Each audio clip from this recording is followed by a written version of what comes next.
Welcome. Today I am with Huawei MateBook D15 and I will show you how you can turn on or turn off notifications. So we have to at the first go for the settings.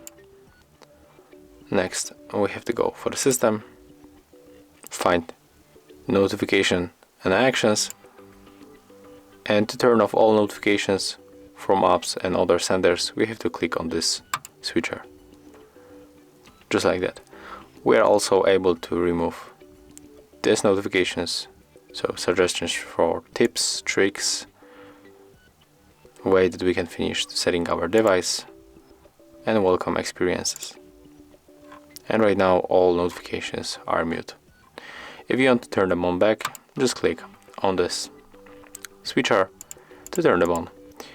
And as you can see, that's all. If you find this video helpful, remember to leave a like, comment and subscribe.